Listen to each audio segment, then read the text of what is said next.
ഇസ്രായേലിനെ മോശ നയിച്ചതുപോലെ മിശിഹാനാഥൻ നമ്മെ നയിക്കും യാത്ര. ഇസ്രായേലിനെ മോശ നയിച്ചതുപോലെ മിശിഹാനാഥൻ നമ്മെ നയിക്കും യാത്ര.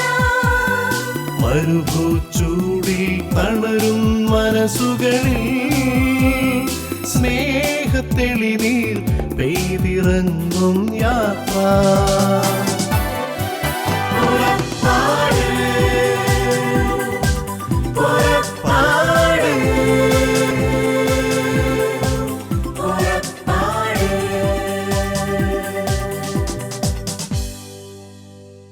പുറപ്പാടിൻ്റെ പുതിയൊരു എപ്പിസോഡിലേക്ക് യേശുനാമത്തിൽ എല്ലാവരെയും സ്വാഗതം ചെയ്യുന്നു. സഭാപ്രസംഗകൻ 7:29 നാം ഇങ്ങനെ വായിക്കുന്നു: ദൈവം മനുഷ്യനെ സരളഹൃദയനായി സൃഷ്ടിച്ചു, എന്നാൽ അവൻ്റെ സങ്കീർണ പ്രശ്നങ്ങൾ അവൻ്റെ തന്നെ സൃഷ്ടിയാണ്. ഒന്നുകൂടി ആവർത്തിക്കാം: ദൈവം മനുഷ്യനെ സരളഹൃദയനായി സൃഷ്ടിച്ചു, എന്നാൽ അവൻ്റെ സങ്കീർണ പ്രശ്നങ്ങൾ അവൻ്റെ തന്നെ സൃഷ്ടിയാണ്. ഇന്ന് നാം ആയിരിക്കുന്ന സങ്കീർണമായ പ്രശ്നങ്ങൾ ദൈവം തന്നതല്ല, നമ്മുടെ സൃഷ്ടിയാണ് എന്ന് ദൈവം പറയുകയാണ്. ഏതൊരു ക്രൈസ്തവൻ്റെയും മുഖമുദ്രയായിരിക്കേണ്ടത് എന്താണ്? ഒരു വിശ്വാസിയുടെ അഥവാ ഒരു ക്രൈസ്തവൻ്റെ മുഖമുദ്രയായിരിക്കുക എന്താണ്? സന്തോഷത്തോടുകൂടി ആയിരിക്കുക എന്നതാണ് ഏതൊരു വിശ്വാസിയുടെയും ഏതൊരു ക്രൈസ്തവൻ്റെയും മുഖമുദ്രയായിരിക്കേണ്ടത്. എന്നാൽ എൻ്റെയും നിങ്ങളുടെയും ഒക്കെ ജീവിതത്തിലേക്കും തിരിഞ്ഞു നോക്കുമ്പോൾ സന്തോഷമാണോ നമ്മുടെയൊക്കെ ജീവിതത്തിലെ സഹജഭാവമായി ഇന്ന് നിലകൊള്ളുന്നത്? ഏതൊരു വ്യക്തിയിലേക്കും ഏതൊരു സമൂഹത്തിലേക്കും കൂട്ടായ്മയിലേക്കുമൊക്കെ നോക്കിയാൽ നമുക്ക് ആനന്ദകരമായ സന്തോഷകരമായ മുഖങ്ങളെയാണോ കാണാൻ കഴിയുന്നത്? പലപ്പോഴും അല്ല എന്ന് നാം സമ്മതിക്കേണ്ടി വരും. വിഷാദഭാവമാണ് കൂടുതൽ മനുഷ്യരിലും നാം ദർശിക്കുന്നത്. കുടുംബങ്ങളിലും കൂട്ടായ്മകളിലും ദേവാലയങ്ങളിലും സകല സമ്മേളനങ്ങളിലും മനുഷ്യൻ്റെ സഹജഭാവമായി മാറിയിരിക്കുന്നത് വിഷാദഭാവമാണ്, നിരാശയാണ്, ദുഃഖമാണ്. 1 തെസലോനിക്ക 5:16-18 നാം ഇങ്ങനെ പഠിക്കുന്നു: എപ്പോഴും സന്തോഷത്തോടു കൂടിയിരിക്കുക, ഇടവിടാതെ പ്രാർത്ഥിക്കുക, എല്ലാ കാര്യങ്ങളിലും നന്ദി പ്രകാശിപ്പിക്കുവിൻ. ഇതാണ് യേശുക്രിസ്തുവിൽ നിങ്ങളെ സംബന്ധിച്ചുള്ള ദൈവഹിതം. യേശുക്രിസ്തുവിൽ എന്നെയും നിങ്ങളെയും സംബന്ധിക്കുന്ന ദൈവത്തിൻ്റെ ഹിതമെന്ന് പറയുന്നത് നാം എപ്പോഴും സന്തോഷത്തോടു കൂടി ഇരിക്കുക എന്നതാണ്. എന്നാൽ എപ്പോഴും സന്തോഷത്തോടു കൂടി ഇരിക്കുവാൻ നമുക്ക് കഴിയുന്നില്ല എന്ന് പറയുമ്പോൾ ദൈവഹിതത്തിന് പരിക്കേറ്റു എന്ന് സമ്മതിക്കേണ്ടി വരും. ദൈവത്തിൻ്റെ എന്നിലുള്ള ആഗ്രഹം എന്ന് പറയുന്നത് യേശുക്രിസ്തുവിൽ നമ്മെ സംബന്ധിക്കുന്ന ദൈവഹിതം എന്ന് പറയുന്നത് ഞാൻ എപ്പോഴും സന്തോഷത്തോടു കൂടി ഇരിക്കുക എന്നതാണെങ്കിൽ എനിക്കത് കഴിയുന്നില്ല എങ്കിൽ ദൈവഹിതം ചിലപ്പോഴൊക്കെ എൻ്റെ ജീവിതത്തിൽ പരാജയപ്പെട്ടു പോകുന്നു, നഷ്ടപ്പെട്ടു പോകുന്നു, അന്യം സംഭവിക്കുന്നു എന്ന് ഞാൻ സമ്മതിക്കേണ്ടി വരും. എൻ്റെ സന്തോഷത്തെ ഹനിക്കുന്ന, എൻ്റെ ആനന്ദത്തെ ഹനിക്കുന്ന കാരണങ്ങൾ എന്തൊക്കെയാണ്? എന്തുകൊണ്ടാണ് എനിക്ക് എപ്പോഴും ആനന്ദത്തോടുകൂടി പുഞ്ചിരിക്കുന്ന മുഖവുമായി സന്തോഷമുള്ള വ്യക്തിയായി ജീവിക്കാൻ കഴിയാത്തത്? ജീവിതത്തിലെ വിവിധങ്ങളായ പ്രശ്നങ്ങളാണ്, ജീവിത സഹനങ്ങളാണ് എൻ്റെ സന്തോഷത്തെ, എൻ്റെ ആനന്ദത്തെ, എൻ്റെ പുഞ്ചിരിയെ കെടുത്തിക്കളയുന്നത്. അങ്ങനെയെങ്കിൽ നമുക്ക് സംശയം തോന്നിയേക്കാം, നമ്മുടെ ജീവിതത്തിലെ സഹനങ്ങളും വേദനകളും പരാജയങ്ങളും തകർച്ചകളും പ്രതിസന്ധികളുമൊക്കെയാണ് നമ്മുടെ സന്തോഷത്തെ കെടുത്തിക്കളയുന്നതെങ്കിൽ യേശുക്രിസ്തുവിൽ നമ്മെ സംബന്ധിക്കുന്ന ദൈവഹിതം എന്ന് പറയുന്നത് എപ്പോഴും സന്തോഷത്തോടെ ആയിരിക്കുക എന്നതാണെങ്കിൽ നമ്മുടെ ജീവിതത്തിൽ ഈ സഹനങ്ങളോ ഈ വേദനകളോ ഈ പ്രതിസന്ധികളോ ഈ പരാജയങ്ങളോ ഉണ്ടാവില്ല എന്നാണോ ദൈവം അർത്ഥമാക്കുന്നത്? ഒരിക്കലുമല്ല. ദൈവത്തോട് ചേർന്ന് നിൽക്കുന്നത് കൊണ്ട്, ദൈവത്തെ സ്നേഹിക്കുന്നത് കൊണ്ട്, വചനാധിഷ്ഠിതമായി ജീവിക്കുന്നത് കൊണ്ട് നമ്മുടെ ജീവിതത്തിലെ എല്ലാ പ്രശ്നങ്ങളെയും ദൈവം എടുത്തു മാറ്റുമെന്ന് ദൈവം നമുക്ക് വാഗ്ദാനം തന്നിട്ടില്ല. എന്നാൽ ദൈവം പറയുന്നത് ഇതാണ്, എനിക്ക് താങ്ങാനാവുന്നതിലധികവും വലിയ സഹനങ്ങൾ ദൈവം അനുവദിക്കാറില്ല. ദൈവം അനുവദിക്കുന്ന സഹനങ്ങളെയും പ്രതിസന്ധികളെയും പ്രശ്നങ്ങളെയും തകർച്ചകളെയും അതിജീവിക്കുവാനുള്ള ശക്തിയും അതിനെ നേരിടുവാൻ ദൈവം കരം പിടിച്ച് നമ്മുടെ കൂടെ നിൽക്കും എന്നതാണ് ദൈവത്തിൻ്റെ ഉറപ്പ്. അല്ലാതെ നമ്മുടെ ജീവിതത്തിൽ യാതൊരു പ്രശ്നങ്ങളും ഉണ്ടാവുകയില്ല എന്നതല്ല. പ്രശ്നങ്ങളുടെ നടുവിലും പരാജയത്തിൻ്റെ ഇടയിലും ഒറ്റപ്പെടുന്ന നിമിഷങ്ങളിലും സഹനത്തിൻ്റെ വേളയിലും നിന്റെ സന്തോഷം കെട്ടുപോകേണ്ടതില്ല എന്നാണ് ദൈവം ഇവിടെ എന്നോടും നിങ്ങളോടും പറയുന്നത്. ജീവിതത്തിലെ ഓരോ തകർച്ചകളെയും, ജീവിതത്തിലെ ചെറിയ പരാജയങ്ങളെ, ജീവിതത്തിലെ വിവിധങ്ങളായ പ്രതിസന്ധികളെ ഞാൻ എങ്ങനെ നേരിടുന്നു, ഞാൻ എങ്ങനെ സമീപിക്കുന്നു എന്നതിനെ ആശ്രയിച്ചാണ് അതെനിക്ക് സഹന കാരണമാകുന്നോ, അതെനിക്ക് നിരാശയ്ക്ക് കാരണമാകുന്നോ, അതെൻ്റെ സന്തോഷത്തെ കെടുത്തുന്നുവോ എന്ന് തീരുമാനിക്കുന്നത്. ഒരേ ജീവിത അനുഭവം തന്നെ പല വ്യക്തികളിലും വ്യത്യസ്തമായ വികാരങ്ങളാണ് ഉണ്ടാക്കുക. മക്കൾക്ക് ഉദ്ദേശിച്ച അഡ്മിഷൻ കിട്ടിയില്ല എന്നത്, ഉദ്ദേശിച്ച പ്രമോഷൻ ലഭിച്ചില്ല എന്നത്, അർഹിക്കുന്ന ബോണസ് തടയപ്പെട്ടു എന്നത് ഒരു കമ്പനിയിലെ, ഒരു സമൂഹത്തിലെ എല്ലാ വ്യക്തികളും ഒരുപോലെയല്ല ഇത് സ്വീകരിക്കുന്നതും അതിനോട് പ്രതികരിക്കുന്നതും. അതുകൊണ്ട് ഏതേത് കാരണങ്ങളാണോ നമ്മുടെ ജീവിതത്തിൻ്റെ സമാധാനത്തെ കെടുത്തിക്കളയുന്നത്, സന്തോഷത്തെ കെടുത്തിക്കളയുന്നത്, ഇതേ അവസ്ഥ മറ്റൊരു വ്യക്തിക്ക് അവൻ്റെ സമാധാനത്തെ അത് നശിപ്പിക്കുന്നില്ല, മറ്റൊരു വ്യക്തിക്ക് അവൻ്റെ സന്തോഷത്തെ അത് നശിപ്പിക്കുന്നില്ല. എന്തുകൊണ്ടാണ് ഒരേ ജീവിത പ്രതിസന്ധി, ഒരേ പരാജയം, ഒരേ സഹന കാരണങ്ങൾ പല വ്യക്തികളിലും പല രീതിയിലുള്ള സമീപനത്തിലേക്ക് നയിക്കപ്പെടുന്നത്?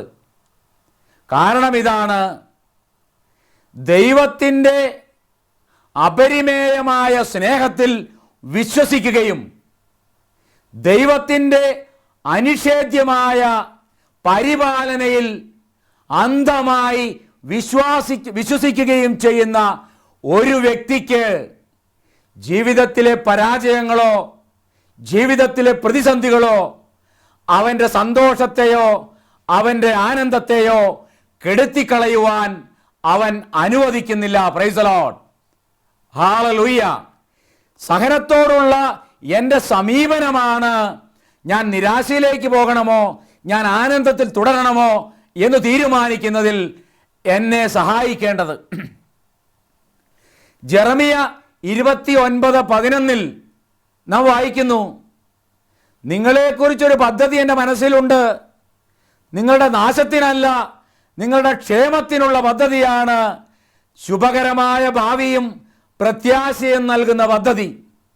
ഇത് ഒന്ന് വിശ്വസിക്കുവാൻ തയ്യാറായാൽ ദൈവത്തിന് എന്നെക്കുറിച്ച് പദ്ധതികളുണ്ടെന്നും ദൈവം അറിയാതെ എൻ്റെ ജീവിതത്തിലൊന്നും സംഭവിക്കുന്നില്ല എന്നും വിശ്വസിക്കുകയും ദൈവം അറിഞ്ഞ് എൻ്റെ ജീവിതത്തിൽ സംഭവിക്കുന്നതെല്ലാം എൻ്റെ നന്മയ്ക്കാണെന്ന് ഞാൻ വിശ്വസിക്കുകയും ചെയ്താൽ ജീവിതത്തിലെ ചെറിയ പ്രതിസന്ധികളും ജീവിതത്തിലെ ചെറിയ പരാജയങ്ങളും ഒറ്റപ്പെടലും നഷ്ടവും ഒന്നും എൻ്റെ സന്തോഷത്തെ, എൻ്റെ ആനന്ദത്തെ യേശുക്രിസ്തുവിൽ എൻ്റെ ദൈവഹിതമായ ഈ നല്ല വികാരങ്ങളെ കെടുത്തിക്കളയുകയില്ല. Praise the Lord.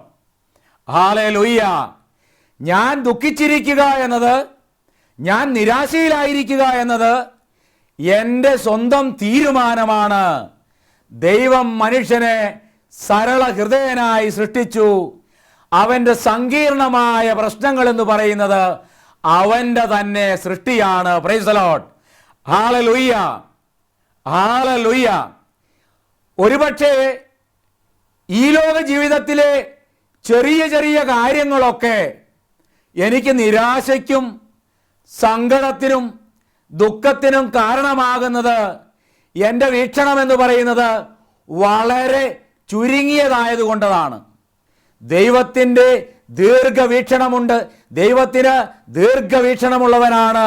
ദൈവം നാം സ്വർഗത്തിൽ ചെല്ലുന്നത് വരെ, അവനോടുകൂടെ ആയിരിക്കുന്നത് വരെയുള്ള എല്ലാ കാര്യങ്ങളെയും മുൻകൂട്ടി കണ്ടുകൊണ്ടാണ് എല്ലാം വിഭാവനം ചെയ്യുന്നത്. നമ്മുടെ ഈ ലോക ജീവിതത്തിലെ ഏതെങ്കിലും സൗഭാഗ്യമെന്ന് നമ്മൾ കരുതുന്ന അവസ്ഥ സ്വർഗത്തിലേക്കുള്ള നമ്മുടെ യാത്രയ്ക്ക് തടസ്സമാകുമെന്ന് ദൈവം കണ്ടാൽ ദൈവം അത് അനുവദിച്ചു തരണമെന്നില്ല.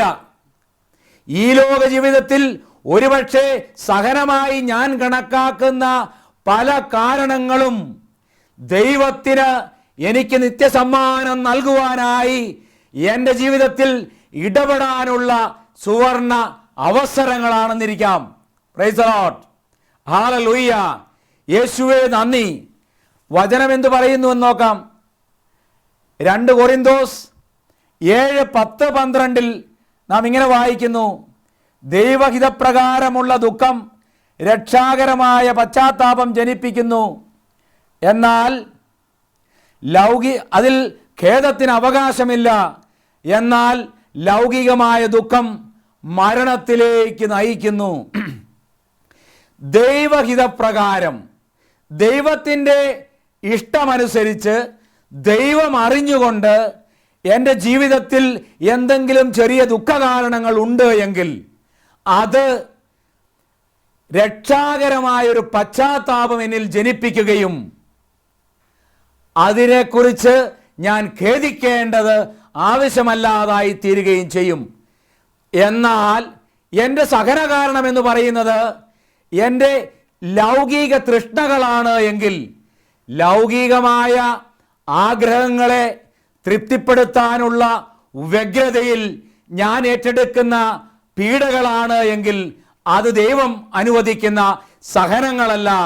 അതിന് രക്ഷാകരമായ പ്രായശ്ചിത്തത്തിലേക്ക് എന്നെ നയിക്കാനും കഴിയുകയില്ല. Price the Lord. 2 കൊരിന്തോസ് 12:9-10. 2 കൊരിന്തോസ് 12-ാം അധ്യായം 9 മുതൽ 10 വരെ. നിനക്ക് എൻ്റെ കൃപ മതി, എന്തെന്നാൽ ബലഹീനതയിലാണ് എൻ്റെ ശക്തി പൂർണ്ണമായി പ്രകടമാകുന്നത്. ഞാനും നിങ്ങളും ദൈവ തിരുമുൻപിൽ മുട്ടുമടക്കി കരങ്ങളുയർത്തി കേണു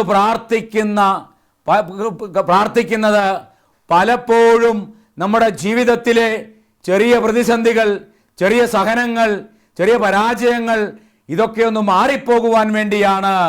എന്നാൽ ദൈവം പറയുകയാണ്, 2 കൊരിന്തോസ് 12:9-10 പറയുകയാണ്, നിനക്കാവശ്യമുള്ളത് എൻ്റെ കൃപ മാത്രമാണ്. ഈ ചെറിയ സഹനങ്ങൾ എന്നോട് നീ എടുത്തു മാറ്റുവാൻ കരഞ്ഞു പ്രാർത്ഥിക്കുന്ന ഈ ചെറിയ സഹനങ്ങൾ എന്ന് പറയുന്നത് നിന്റെ ജീവിതത്തിലേക്ക് എനിക്കൊന്ന് ഇറങ്ങി വരുവാൻ, നിന്റെ ജീവിതത്തിൽ ശക്തമായി എനിക്കൊന്ന് ഇടപെടാനുള്ള മേഖലകളാണ്. അത് മാറിപ്പോകേണ്ടതില്ല. Price the Lord. ദൈവം ഇടപെടാനുള്ള വലിയ അവസരങ്ങൾ മാറിപ്പോകുവാനല്ല പ്രാർത്ഥിക്കേണ്ടത്, മറിച്ച് അങ്ങനെയുള്ള സഹനങ്ങളെ കർത്താവിൻ്റെ കരങ്ങളിൽ നിന്ന് സ്വീകരിക്കുകയും അനേകം പാപികളുടെ മാനസാന്തരത്തിനു വേണ്ടി, അനേകം വേദനിക്കുന്നവരുടെ മോചനത്തിനു വേണ്ടി, അനേകം ദരിദ്രരുടെ സൗഭാഗ്യത്തിനു വേണ്ടി, അനേകം രോഗികളുടെ സൗഖ്യത്തിനു വേണ്ടി നാഥൻ്റെ തിരുമുറിവിലേക്ക് വെച്ച് പ്രാർത്ഥിക്കുവാൻ കഴിയണം, അവർക്ക് വേണ്ടി സമർപ്പിക്കുവാൻ കഴിയണം. അപ്പോഴാണ് സഹനങ്ങളെ ലാഭമാക്കി മാറ്റുന്ന വ്യക്തിയായി ഞാനും നിങ്ങളും മാറുക. Praise the Lord. Hallelujah, hallelujah.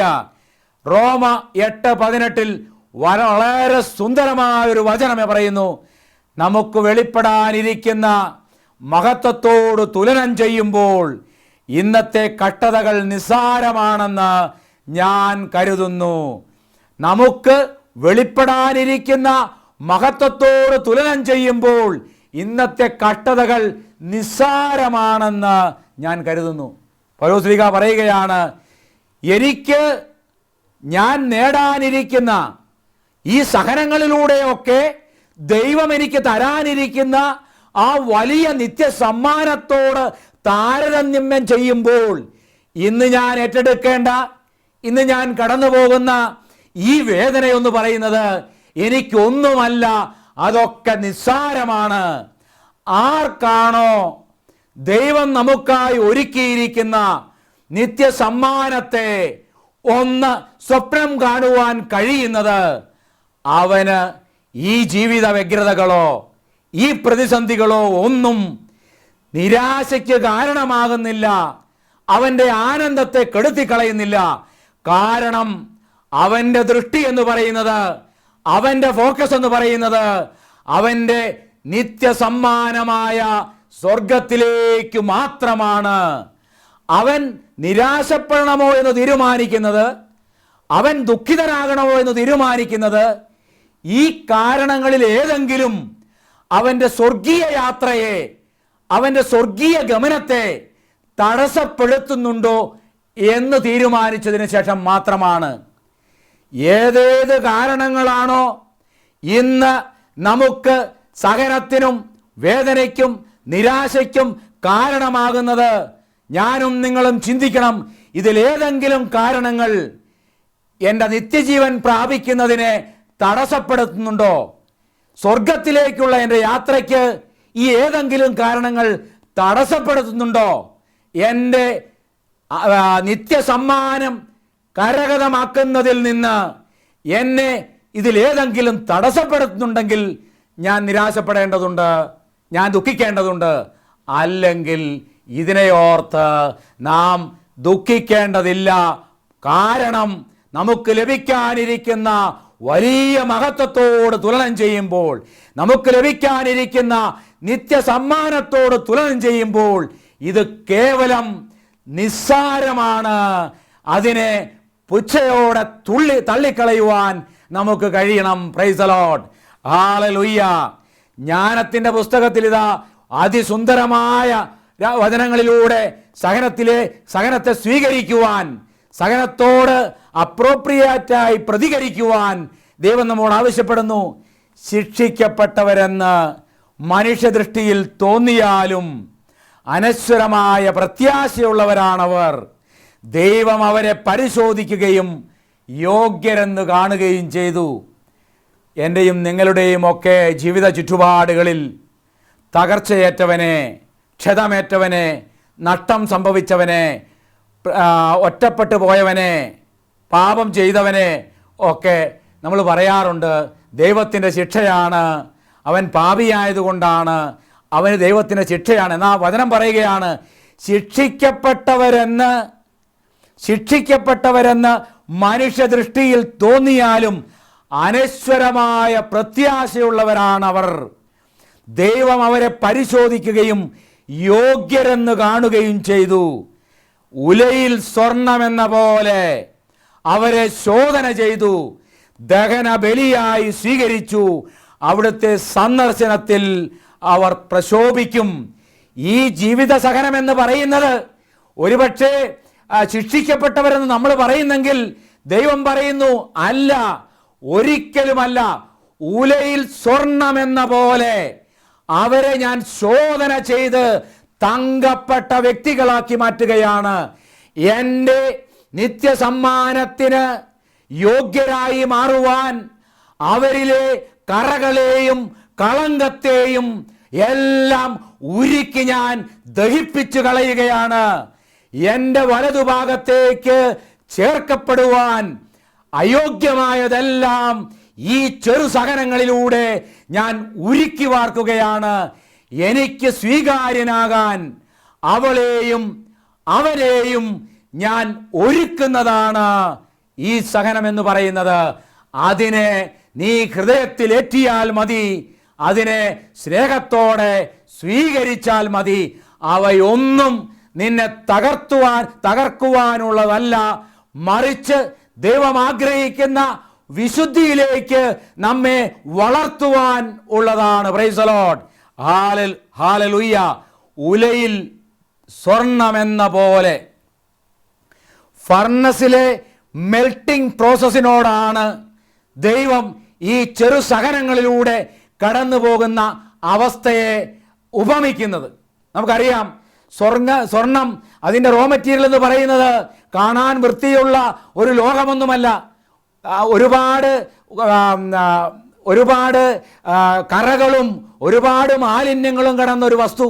അതിനെ ഒരുപാട് മെൽട്ടിംഗ് ഉരുക്കൽ പ്രോസസ്സിലൂടെ കടത്തിവിടുന്നത് പോലെ എന്നിലെ കറകളെയും എന്നിലെ പാപാവസ്ഥകളെയും എന്നിലെ കളങ്കത്തെയും കഴുകി വെടിപ്പാക്കുന്നതിന് ചിലപ്പോൾ ഞാൻ ആഗ്രഹിക്കാത്ത, ഞാൻ സ്വപ്നം കാണാത്ത ചില ജീവിത സാഹചര്യങ്ങളിലൂടെ കടത്തിവിടേണ്ടതുണ്ട്. അവിടെയാണ് ദൈവത്തിന് ശക്തമായി എന്നിൽ പ്രവർത്തിക്കാൻ കഴിയുക. സഹനത്തെ പുൽകേണ്ട ഒരു വലിയ അവസ്ഥയാണ് ഇവിടെ പറഞ്ഞു വെച്ചത്. സഹനത്തോട് ജോബ് പ്രതികരിച്ചതുപോലെ എത്ര മനോഹരമായ ഒരു പ്രതികരണം. ജോബ് 1:21-22, അമ്മയുടെ ഉദരത്തിൽ നിന്ന് നഗ്നനായി ഞാൻ വന്നു, നഗ്നനായി തന്നെ ഞാൻ പിൻവാങ്ങും. കർത്താവ് തന്നു, കർത്താവ് എടുത്തു, കർത്താവിൻ്റെ നാമം മഹത്വപ്പെടട്ടെ. ഈ ഒരു വലിയ മനോഭാവത്തിലേക്ക് വളരുവാൻ കഴിഞ്ഞാൽ സഹനത്തെ ഓർത്ത് വിശുദ്ധന്മാർ സ്തുതിച്ചതുപോലെ, നന്ദി പറഞ്ഞതുപോലെ നമുക്കും പ്രതികരിക്കുവാൻ കഴിയും. Price the Lord. 1 പത്രോസ് 1:6-7 അല്പകാലത്തേക്ക് വിവിധ പരീക്ഷകളെ നിമിത്തം നിങ്ങൾ വ്യസനിക്കേണ്ടി വന്നാലും അതിൽ ആനന്ദിക്കുവിൻ. കാരണം അഗ്നിശോധനയെ അതിജീവിക്കുന്ന നശ്വരമായ സ്വർണത്തേക്കാൾ വിലയേറിയതായിരിക്കും പരീക്ഷകളെ അതിജീവിക്കുന്ന നിങ്ങളുടെ വിശ്വാസം. എത്ര സുന്ദരമായ വാഗ്ദാനം. അഗ്നിശോധനയെ നമ്മൾ കണ്ടു. ഒരുപാട് ഉരുക്കൽ പ്രക്രിയയിലൂടെ കടന്നുപോയിട്ടും തങ്കം ബാക്കിയായതുപോലെ, സ്വർണം ബാക്കിയായതുപോലെ അഗ്നിശോധനയെ അതിജീവിക്കുന്ന ഈ നശ്വരമായ സ്വർണത്തേക്കാൾ വിലയേറിയതായിരിക്കും പരീക്ഷകളെ അതിജീവിക്കുന്ന നിങ്ങളുടെ വിശ്വാസം. ജീവിതത്തിലെ എല്ലാ സഹനങ്ങളും ദൈവം അനുവദിക്കുന്ന ക്രിസ്തീയ സഹനങ്ങളല്ല. പാപത്തിന് തിരിച്ചടിയുണ്ട്.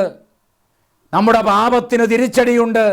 നമ്മുടെ പാപം മൂലം, നമ്മുടെ ലൗകിക വ്യഗ്രത മൂലം, നമ്മുടെ ജഡത്തോടുള്ള അമിതമായ താല്പര്യം മൂലം, എന്നെയും എൻ്റെ കുടുംബത്തെയുമുള്ള കുറിച്ചുള്ള വലിയ സ്വാർത്ഥത മൂലം, ഒരുപാട് കെട്ടിപ്പടുക്കാനുള്ള വ്യഗ്രതയിൽ ഞാൻ ഏറ്റെടുക്കുന്ന പീഡകളോ, ഞാൻ ഏറ്റെടുക്കുന്ന തകർച്ചകളോ, ഞാൻ വരുത്തി വയ്ക്കുന്ന പ്രതിസന്ധികളോ ദൈവം അനുവദിച്ച സഹനങ്ങളല്ല.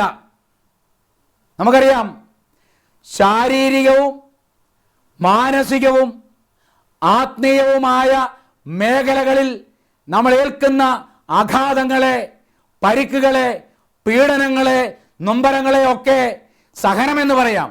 എന്നാൽ ഈ സഹനമെല്ലാം ദൈവം തന്ന സഹനമാകണമെന്നില്ല. അതുകൊണ്ട് തന്നെ സഹന കാരണത്തിലേക്ക് നോക്കുന്നത് പോലെ നമ്മളിലേക്കൊന്ന് തിരിഞ്ഞു നോക്കുവാനും നാം അവസരം കൊടുക്കേണ്ടതുണ്ട്. തിരുത്തേണ്ട മേഖലകൾ തിരുത്തേണ്ടതുണ്ട്. മർക്കോസിന്റെ സുവിശേഷം 15-ാം അധ്യായം 29 മുതൽ 32 വരെയുള്ള വചനങ്ങളിൽ നാം ഇപ്രകാരം വായിക്കുന്നു: അതിലെ കടന്നുപോയവർ തലകുലുക്കിക്കൊണ്ട് അവനെ ദുഷിച്ചു പറഞ്ഞു, ദേവാലയം നശിപ്പിച്ച് 3 ദിവസം കൊണ്ട് വീണ്ടും പണിയുന്നവനെ, നിന്നെ തന്നെ രക്ഷിക്കുക, കുരിശിൽ നിന്ന് ഇറങ്ങി വരിക. അതുപോലെ പുരോഹിത പ്രമുഖന്മാരും നിയമജ്ഞരും പരിഹാസപൂർവ്വം പറഞ്ഞു, ഇവൻ മറ്റുള്ളവരെ രക്ഷിച്ചു, തന്നെ തന്നെ രക്ഷിക്കാൻ ഇവന് സാധിക്കുന്നില്ല. ഞങ്ങൾ കണ്ടു വിശ്വസിക്കുന്നതിന് വേണ്ടി ഇസ്രായേലിന്റെ രാജാവായ ക്രിസ്തു ഇപ്പോൾ കുരിശിൽ നിന്ന് ഇറങ്ങി വരട്ടെ. അവനോടൊപ്പം ക്രൂശിക്കപ്പെട്ടവരും അവനെ പരിഹസിച്ചുകൊണ്ട് പറഞ്ഞു. അതിലെ കടന്നുപോയവർ, അതായത് സാധാരണക്കാരും നിയമജ്ഞരും പണ്ഡിതരും കള്ളന്മാരും സമൂഹത്തിന്റെ വിവിധ ശ്രേണിയിലുള്ള എല്ലാവരും ഒരേ വാക്കിൽ അവനെ പരിഹസിച്ചുകൊണ്ട് പറഞ്ഞു, കുരിശിൽ നിന്ന് ഇറങ്ങി വരിക, കുരിശിൽ നിന്ന് ഇറങ്ങി വരിക. സഹനത്തിലൂടെ കടന്നു പോകുന്ന എന്നോടും നിങ്ങളോടും കുടുംബക്കാരും സ്വന്തക്കാരും കൂട്ടായ്മയിലുള്ളവരും ഇതുതന്നെ പറഞ്ഞു വരും, ഇതുതന്നെ പറയും. പ്രായാധിക്യത്താൽ രോഗാവസ്ഥയിലായ മാതാപിതാക്കളുമായുള്ള ജീവിതമാകുന്ന കുരിശിൽ നിന്ന് ഇറങ്ങി വരിക. എത്ര പറഞ്ഞാലും അനുസരിക്കാത്ത താന്തോന്തികളായ മക്കളോട് ക്ഷമിച്ചുകൊണ്ട് സഹിച്ചുകൊണ്ട് അവർക്ക് വേണ്ടിയുള്ള ജീവിതമാകുന്ന കുരിശിൽ നിന്ന് ഇറങ്ങി വരിക. എത്ര പറഞ്ഞാലും നന്നാകാത്ത തഴക്കദോഷത്തിന്റെ അടിമത്തത്തിൽ കഴിയുന്ന ജീവിത പങ്കാളിക്ക് വേണ്ടി പ്രാർത്ഥിച്ചുകൊണ്ട് ഉള്ള സഹനത്തിലൂടെ കടന്നു പോകുന്ന ഈ ജീവിതമാകുന്ന കുരിശിൽ നിന്ന് ഇറങ്ങി വരിക.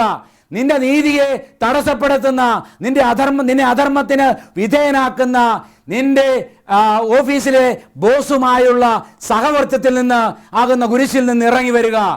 എന്നാൽ ഈശോ പറയുന്നു, കുരിശിൽ നിന്ന് ഇറങ്ങി വരലല്ല, മറ്റുള്ളവർക്കു വേണ്ടി കുരിശു വഹിക്കുകയും കുരിശിൽ കിടക്കുകയുമാണ് ഓരോ ക്രിസ്ത്യാനിയുടെയും ദൗത്യം.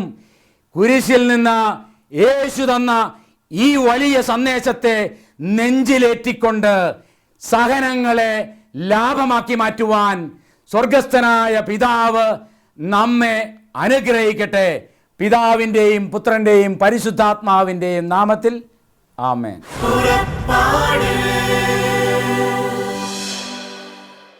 ഈ പ്രോഗ്രാമിനെ കുറിച്ചുള്ള നിങ്ങളുടെ വിലയേറിയ അഭിപ്രായങ്ങളും നിർദ്ദേശങ്ങളും ഇമെയിലിലൂടെ ഞങ്ങളെ അറിയിക്കുക. purappadu.uae@gmail.com. പരിശുദ്ധാത്മവരങ്ങളാലെന്നും ഹൃദയത്തിനകതാരു നിറയ്ക്കും യാത്ര.